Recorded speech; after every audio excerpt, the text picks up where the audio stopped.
Nak kongsikan petikan akhbar yang menceritakan tentang keadaan yang berlaku, gempa bumi yang berlaku di Turki.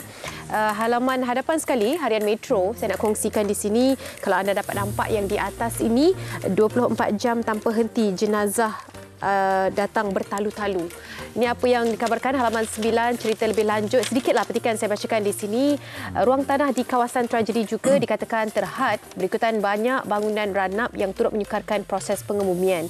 Pasukan bencana dan kecemasan juga akan mengumpulkan mayat-mayat mangsa yang baru ditemui di stadium atau tempat letak kereta bagi proses pengecaman waris sebelum dikebumikan. Kat sini juga sementara itu di Nurdak dalam wilayah Gaziantep, 5 imam ditugaskan untuk bersiap sedia dan bagi menyempurnakan pengebumian beramai-ramai tanpa henti sejak Isnin lalu. Ya, dan di halaman dunia di Berita Harian, operasi cari mangsa selamat mula dihentikan sebab ini dah masuk ke hari yang sekiranya menghampiri seminggu, dan di Turki dan juga di Syria kerja untuk mengalih serpihan robot bangunan giat dijalankan.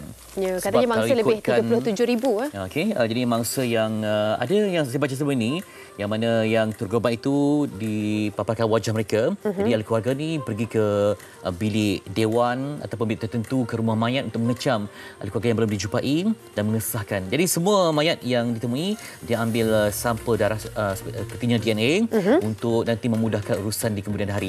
Jadi inilah yang dilakukan sebab runtuhannya sangat besar, antara yang paling dahsyat dalam sejarah Turki. Jadi proses sekarang inilah untuk mengalihkan serpihan, untuk memulihkan keadaan dengan sumbangan antarabangsa yang saya difahamkan bertali arus termasuk konsisten dari Malaysia untuk Turki dan Syria. Dan dikabarkan juga di sini Datuk Seri Anwar Ibrahim telah pun berangkat ke Turki dan katanya expected untuk tiba di Gaziantep ataupun di Nurdak 7.30 pagi waktu Malaysia pada hari inilah.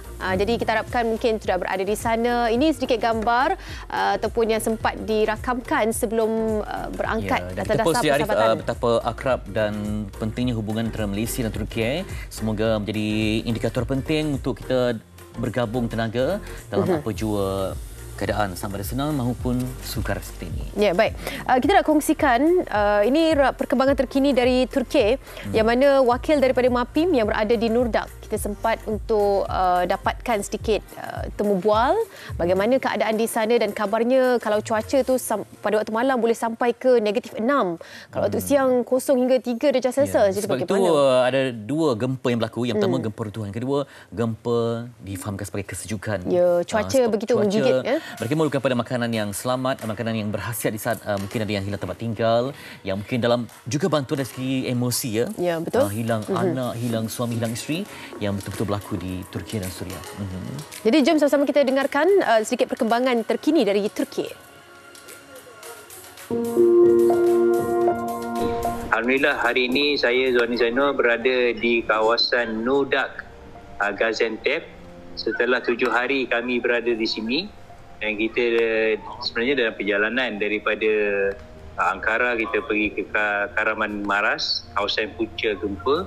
Lepas tu kita pergi ke Adiyaman, dan kini kita berada di Nurdak, Gaziantep bersama dengan pasukan frontliners kita, tim SMART MAS 1 hingga MAS 10. Alhamdulillah kita berada di sini alhamdulillah hari ini. Dan pemerhatian kita dapat saksikan kerja-kerja mencari dan menyelamat masih lagi diteruskan walaupun masuk hari yang ke-7. Dan rata-rata yang ditemui hanyalah mangsa korban lah.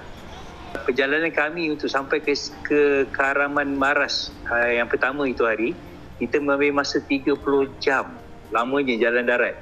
Satu, memang keadaan muka bumi Turki ini besar. Kedua, kerana kepadatan kenderaan yang begitu banyak yang keluar masuk. Yang keluar itu banyak, yang nak masuk ni adalah daripada bantuan-bantuan daripada luar, yang kawasan tidak terjejas, yang cuba masuk ke kawasan terjejas ini menghantar bantuan. Jadi menyukarkan ataupun menyebabkan banyak sangat kenderaan dan mengambil masa yang lama.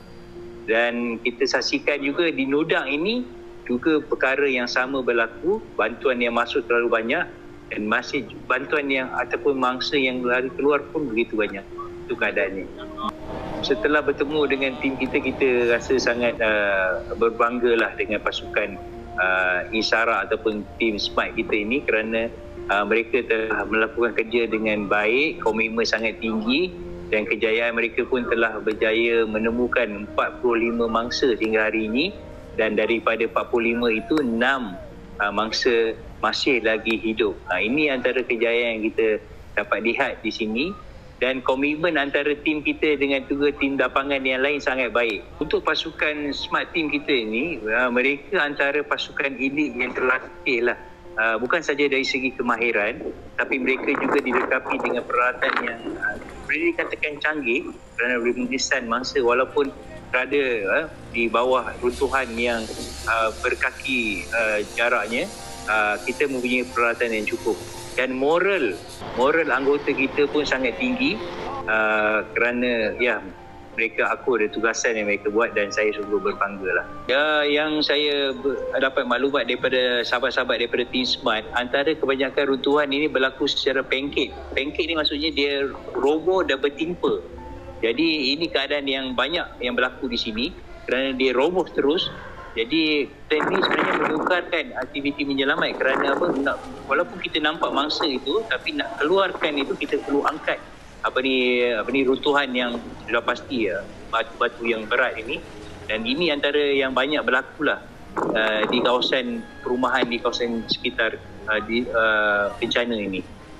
Kita berada di Turki ini dalam keadaan sangat sejuk. Keadaan sini kalau siangnya hari jatuh negatif 4 dan boleh mencecah sehingga negatif 10 waktu malam, dan ini juga menyukarkan kerja-kerja mencari penyelamat terpaksa dilakukan dalam keadaan cuaca yang begini. Sejuklah. Ini cabaran yang dihadapi. Kalau di Malaysia kita rasa cuaca sejuk itu nyaman, tapi di Turki ini sejuknya ini sejuk yang menggigit.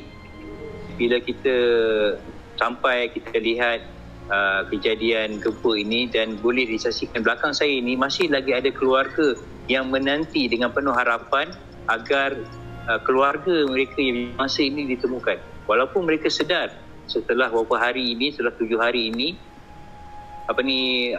harapan sangat tipis untuk keluarga mereka ini hidup, tapi mereka masih lagi bersama untuk menanti saat apabila tim SAR ini bertemu dengan mangsa. Dan kita dapat lihat bagaimana kesedihan ini menyerungi kawasan ini, kerana kawasan ini adalah kawasan titik gempa yang agak kuat dan agak besar, dan kita dapat saksikan emosi ini dan juga trauma berlaku, dan kadang-kadang kita juga kena jaga sensitiviti kita mereka kerana ialah keadaan begini. Dan ada di antara tim kita Smart Team juga menitiskan air mata ketika bertemu dengan mangsa-mangsa yang tertimbus ini. Jadi benda-benda ini bercampur baur, dan kita dapat rasakanlah kesedihan itu kerana benda ini sangat boleh katakan teruklah yang menimpa di Turki hari ini. Apabila tim ini bertemu dengan mayat, kita diarahkan tidak bergerak dan tidak bercakap, hatta kenderaan pun diminta matikan enjin kerana mereka nak dengar, kerana masih lagi kedengaran suara-suara meminta tolong. Jadi mereka nak pastikan betul-betul suara itu adalah suara mangsa. Jadi kami yang berada di sekitar ini diarahkan untuk senyap seketika. Perkara ini berlaku beberapa kali, dan barulah kita faham, maksudnya ini antara SOP mereka apabila nak detect mangsa yang tertimbus itu. Dan ia sebenarnya memberikan satu keinsafan pada kita dan kesedaran bahawa masih lagi ada mangsa yang terlibat, dan kita harap untuk bersama mereka lah untuk membantu supaya jangan buat bising dan sebagainya. Ini kita alami sendiri. Okey, antara yang kita lakukan, yang kita buat adalah kita menyediakan makanan masakan panas kepada mereka yang terkesan di sini sebab cuaca sejuk. Jadi makanan antara benda yang sangat-sangat diperlukan. Dan selain daripada itu, bekalan bantuan seperti selimut, pakaian dan juga heater sangat-sangat diperlukan di sini. Jadi MAFIN bersama-sama dengan Turki Diyanet, antara rutin harian kita adalah kita hadir ke center-center ini dan kita mengagihkan bekalan-bekalan bantuan asas ini kepada semua penduduk di sini yang memerlukan bantuan. Harapan kami agar rakyat Malaysia terus berdoa bagi mereka yang ada harta ataupun ada sedikit yang boleh disalurkan, kita menyerulah. Kalau sama kita dapat membantu, insyaAllah.